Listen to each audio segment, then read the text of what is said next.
you are ready to go, we may now begin the interview. So for our first question, what roles and responsibility po do you currently hold within the student organization and gano'n na po katagal yun? So, I'm part of Blue Lighthouse and last year lang, 2025, na-appoint ako as the managing editor.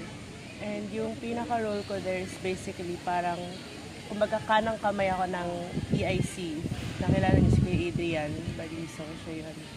So, ang ginagawa ko din is also parang ina-manage ko din yung mga bata, na-manage ko din yung mga postings, mga articles namin, chine-check ko sila lahat, yung mga layouts namin, gano'n.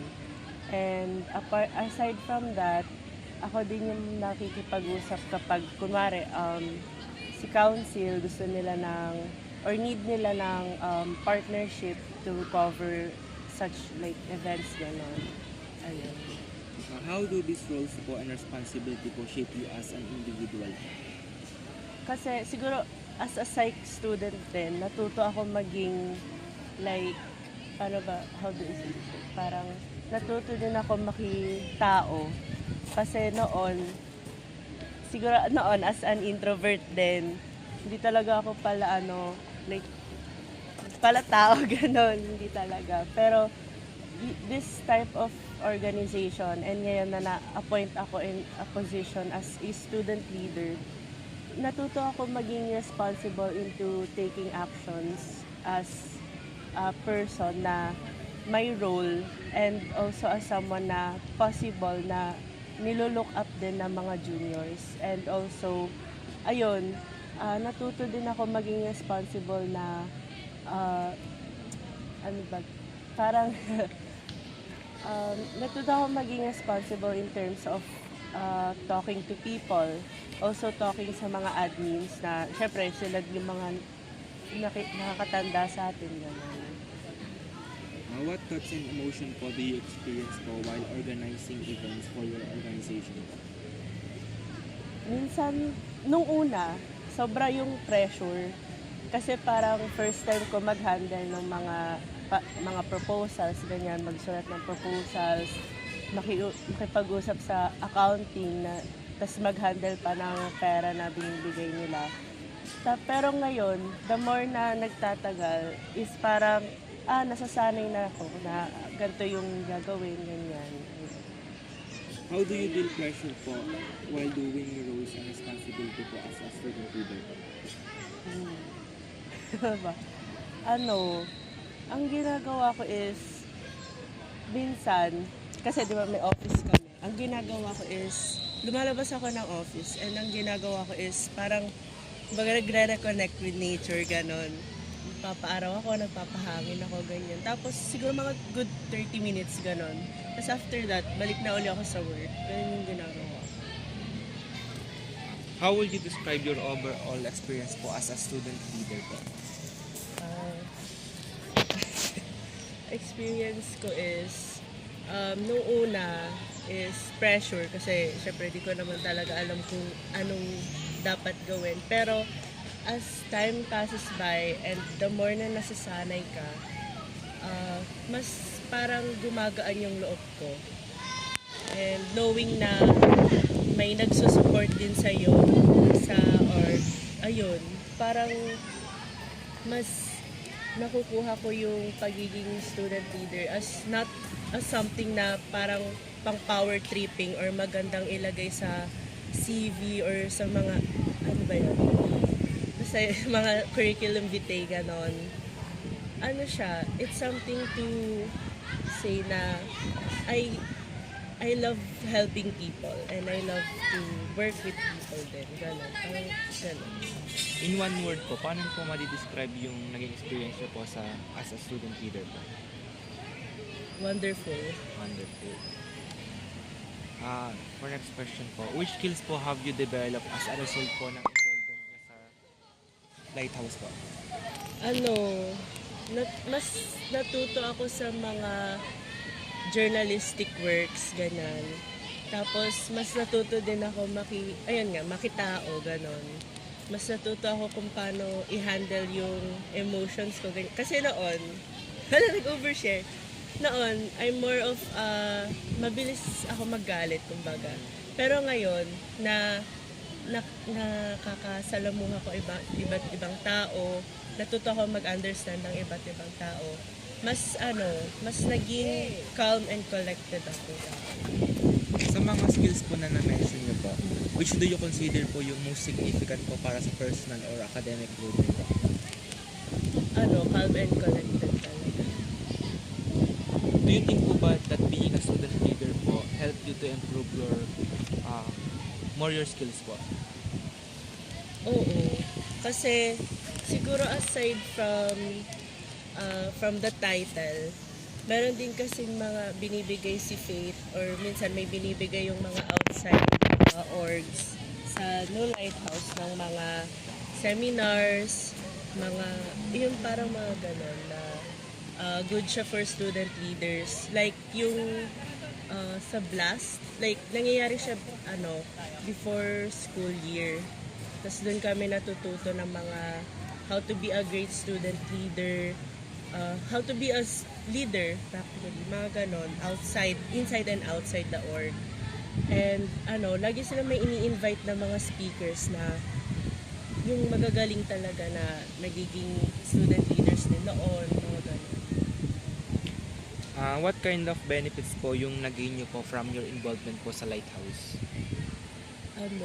Natuto ako yung mag-marketing outside the org. Kasi, parang nagbe-benchmark kami ng iba't ibang publications on how we can make our own style guide, ganyan. How we can establish a better lighthouse, gano'n. Naging significant po ba sa inyo siya? Oo naman. Kasi may mga nakilala din akong ibang tao from outside Faith, outside Batangas din, ganon. Siguro aside from that, nagkaroon din ako ng ibang friends. Ganon. Pwede po bang magbigay po kayo ng isang situation or scenario po na ginamit nyo po yung benefits na yun para po ma-improve yung skills nyo po? So, okay. So, one time, parang si Kuya Adrian, nag-send siya sa akin ng link about joining the Calabarzon Association of College Editors. So, sumali ako doon kasi parang ang gusto ni Kuya Adrian is makapag-market kami. Ma-market namin yung Lighthouse outside doon of Faith. So, ang nangyari nung time na yun is nag-apply ako. And nung nag-apply ako is nakuha ko member ng Creatives Committee ng Calabarzon. And then, di ba, nagkaroon kami ng regional competition sa Lukban. And noong time na yon na-appoint naman ako as head for the Creative Committee. So, parang nagamit ko siya as a good thing for Lighthouse, given na as the managing editor and also the future EIC of Lighthouse din, magagamit ko siya as something na help sa akin. Hindi lang siya, kumbaga, para mas makilala pa ang Lighthouse outside Faith, but also as something na makakatulong sa aming growing publication. How has your involvement po in the student organization po influenced yung decision-making and problem-solving abilities niyo po?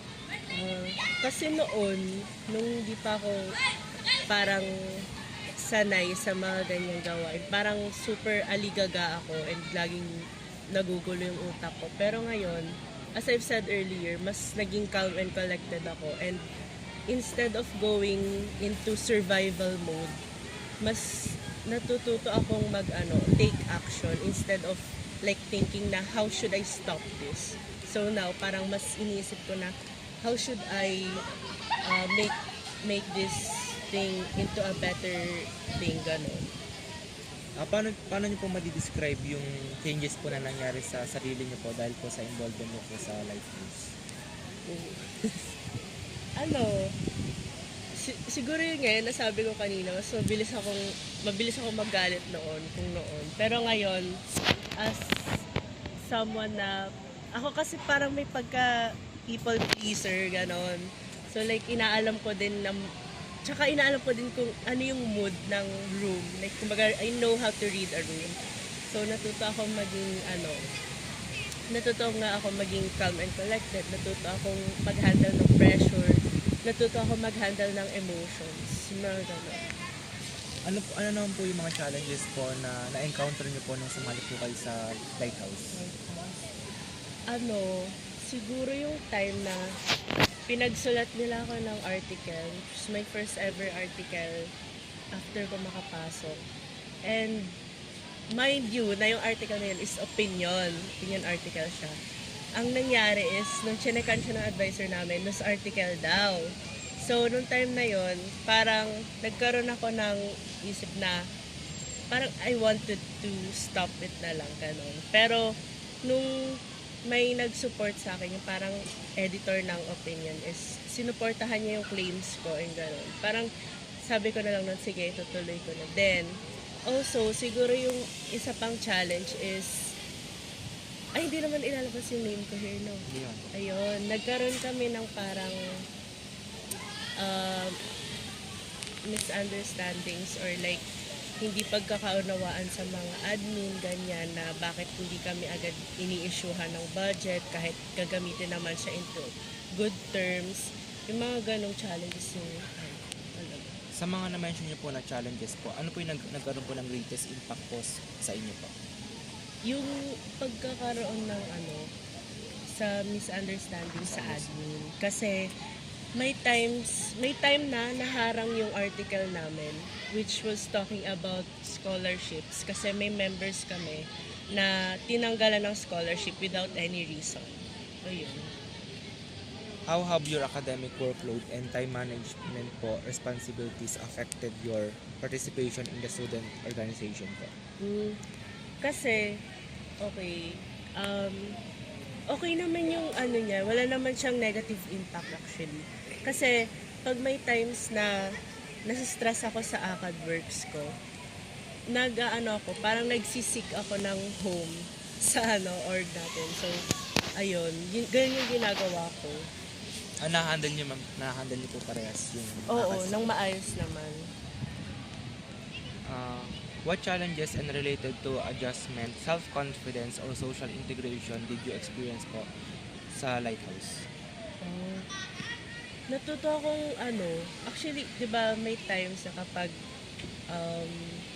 may events and minsan kinukuha akong for photography, ganon. Mas natuto akong maging confident and mas natuto akong makipag-usap sa tao na yung kumbaga parang po, pwede po bang umuna-una ng konti para po mapicturean yung stage? Mga ganon. Natuto akong makipag-usap, natuto akong magkaroon ng confidence na pumunta sa unahan and kumbaga nawala-wala ng unti ang pagkaroon ng stage fright, ganon.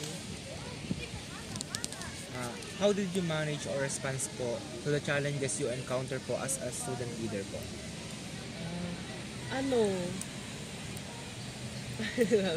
Ang ginagawa ko is lagi naming pinag-uusapan ng editorial board and pinag-uusapan din namin siya the advisors, ganon. Pero may times na instead na kausapin ko editorial boards, minsan like nagrarant ako sa mga friends ko na ito yung nangyari, ganyan. Ayun. May specific coping strategies po ba kayo to address those challenges po? Sa mga challenges po na nakakarap mo po? Minsan kasi, minsan, nag-open up ako kay Kuya Adrian, gano'n. Ganun yung ginagawa ko. Or minsan, kapag hindi available si Kuya Adrian, ang ginagawa ko is, sa mga friends ko, nagrarant ako sa kanila. Or minsan, yung pinaka-coping ko talaga is, kapag kumari wala na ako makausap, ayun nga, parang nagre-reconnect ako with nature. Parang nagpapahangin ako, nag-hiking ako, gano'n. Mga gano'ng bagay. Saan po kayo mga usually nag-hiking po? Parang pinaka-last ko na hiking is sa Gulugod Baboy, sa Mabini. Kayo lang po mag-isa? Hindi, kasama ko family. What personal realizations, attitudes, or behaviors help you persist despite the challenges po? Ano, kumbaga, parang natuto ako maging, ayun nga, calm and collected, na kahit minsan, nakakainis ng makisalamuha sa ibang tao, parang anong-ano ka na, parang, natuto ko magtinti, ganon. How did this realization po or attitudes help you shape your growth as a student leader po? Na patience is a virtue talaga. Kahit ilang beses na masubok yung pasensya mo, as much as possible, huwag kang sasabog. Like, kumbaga oo, hindi naman natin siya ma-handle minsan. Pero, as much as possible, matuto kang i-handle yung emotions mo. Lalo na if may mga bata, may mga juniors ka na naglo-look up sa'yo. Ganun. Yun lang naman po yung mga questions po namin. Thank you so much po.